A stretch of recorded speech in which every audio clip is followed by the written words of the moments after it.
Halo teman-teman, selamat datang lagi di sesi bedah materi kita. Jujur aja, saya super antusias hari ini. Kenapa? Karena kita bakal membedah sebuah studi kasus yang benar-benar keren soal kepemimpinan, komunitas, dan proses demokrasi di tingkat mahasiswa.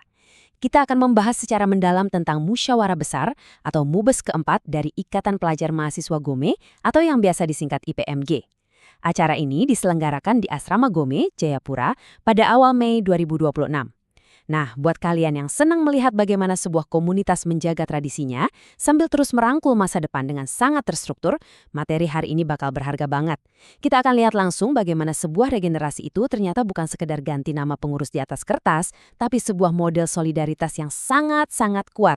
Oke, kita langsung masuk aja ya. Pembahasan kita hari ini disusun cukup terstruktur sama seperti acara yang bakal kita bahas. Kita akan mulai dari suksesnya musyawarah besar keempat, lalu melihat estafet kepemimpinan Asrama Gome, sinergi baru senior-junior, dan ditutup dengan pertumbuhan ideologi dan peran. Yuk, kita mulai? Masuk ke bagian pertama nih, suksesnya musyawarah besar keempat. Kita atur dulu ya latar belakang peristiwanya. Kejadiannya ada di tanggal 2 Mei 2026.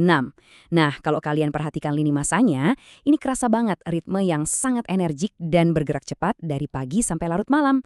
Bayangkan, jam 8 pagi acara sudah dibuka dan masuk tahap pengesahan. Rapi banget kan? Terus jam 1 siang, mereka sudah masuk ke sesi pembahasan inti.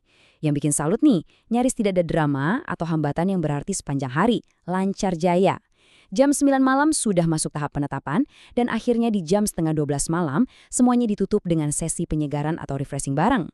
Gila sih, ini adalah contoh luar biasa dari sebuah manajemen acara yang aman, tertib, dan benar-benar bebas dari disrupsi. Dan tahu nggak apa yang bikin jadwal pada tadi bisa dieksekusi dengan mulus? Ya, karena siapa saja yang hadir di sana. Partisipasinya ini bukan cuma kelompok eksklusif loh, inklusif banget. Ada anggota IPMG dari kalangan senior, junior, perwakilan asrama putri, teman-teman mahasiswa dari Kabupaten Puncak, sampai para simpatisan untangan juga ikut kumpul. Kehadiran komunitas yang sangat luas ini seakan memvalidasi betapa krusialnya kumpul-kumpul ini buat mereka.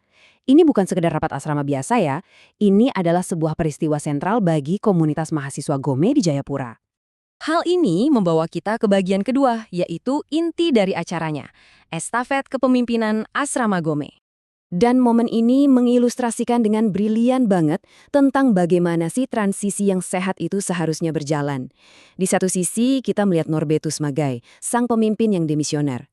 Beliau ini dapat pujian yang luar biasa dari para peserta karena dedikasinya yang tinggi.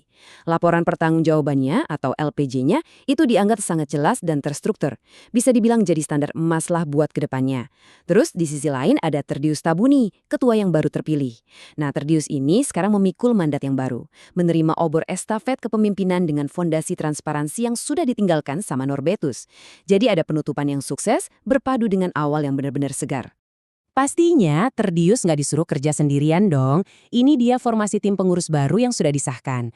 Tapi tunggu, jangan cuma melihat ini sebagai daftar jabatan ya, kayak ketua, wakil ketua, sekum, sekretaris satu, bendahara umum, dan wakil bendahara. Bukan cuman itu. Kita ini sedang melihat sebuah tim solid yang baru aja dirakit buat memikul satu tanggung jawab besar sama-sama. Formasi struktural ini membuktikan kalau mereka paham banget soal pentingnya pembagian tugas organisasi dalam mengelola asrama. Oke, kita pelan-pelan sedikit di bagian ini ya. Soalnya, metafora yang dipakai sama para senior ini dalam banget. Saat proses serah terima, mereka itu nggak menyebut tumpukan kertas itu sekedar sebagai data administrasi. Sama sekali nggak. Mereka menyebutnya sebagai nyawa organisasi. Bayangkan, data anggota yang diserahkan secara fisik itu direpresentasikan sebagai nyawa dan kesejahteraan seluruh penghuni asrama. Ini adalah pesan psikologis yang super kuat buat pengurus baru. Seakan bilang, kalian gak lagi ngurusin dokumen ya, kalian tuh lagi diamanahkan untuk mengurus kehidupan, menjaga arah, dan melindungi kesejahteraan teman-teman kalian. Merinding kan? Memahami seberapa berat tanggung jawab itu, membawa kita ke bagian ketiga, sinergi baru senior-junior.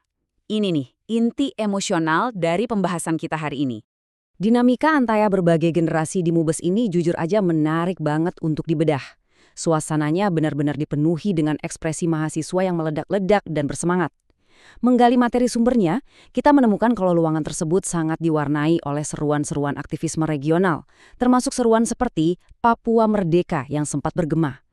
Nah, dalam konteks analisa kita, ini sekedar menunjukkan betapa hidupnya atmosfer di sana dan seberapa dalam akar para mahasiswa ini terhubung dengan identitas sosiopolitik daerah mereka. Retorika yang antusias ini menjadi latar belakang atmosferis tempat diskusi-diskusi mendalam itu terjadi.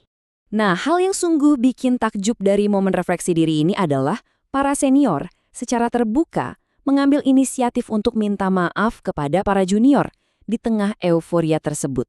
Mereka mengakui kalau, ya mungkin di masa lalu ada momen di mana mereka kurang memberikan dukungan atau kurang sering berdiskusi bareng.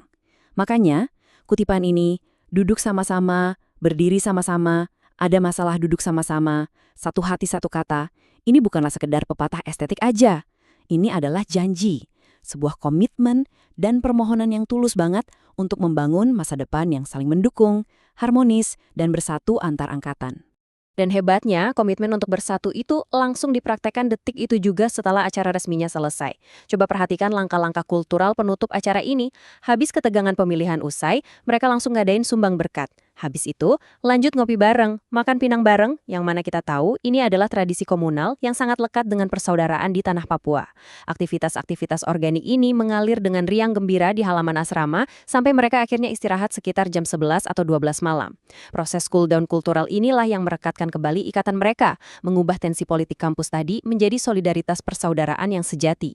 Sekarang, mari kita geser dan melihat gambaran yang lebih besarnya di bagian keempat, pertumbuhan ideologi dan peran. Jadi, poin krusialnya tuh di sini.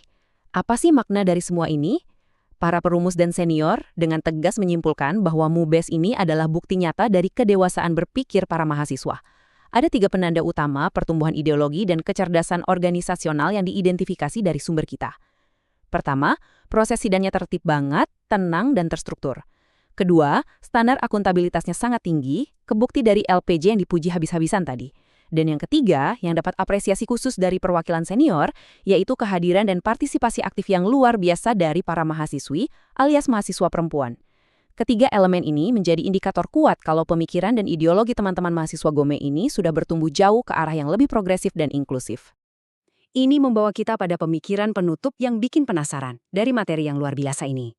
Dengan kedewasaan berorganisasi seperti ini, sinergi lintas generasi yang sudah diperbaiki, dan sistem kaderisasi yang tertata rapi, kira-kira bagaimana generasi baru pemimpin Ikatan Pelajar Mahasiswa Gome yang bersatu ini akan membentuk lanskap masa depan? Bukan cuma untuk asrama mereka aja loh, tapi kontribusi nyata apa yang bakal mereka bawa untuk Kabupaten Puncak dan Jayapura secara lebih luas? Regenerasi yang saat ini benar-benar menjanjikan potensi lahirnya tokoh-tokoh masyarakat yang akuntabel, solid, dan berdedikasi tinggi. Sebuah pelajaran berharga tentang bagaimana mahasiswa menjaga nyawa komunitas mereka. Terima kasih banyak sudah bergabung dalam sesi bedah materi kali ini. Semoga wawasan struktural ini bermanfaat buat pembelajaran kalian, dan sampai jumpa di pembahasan menarik kita berikutnya.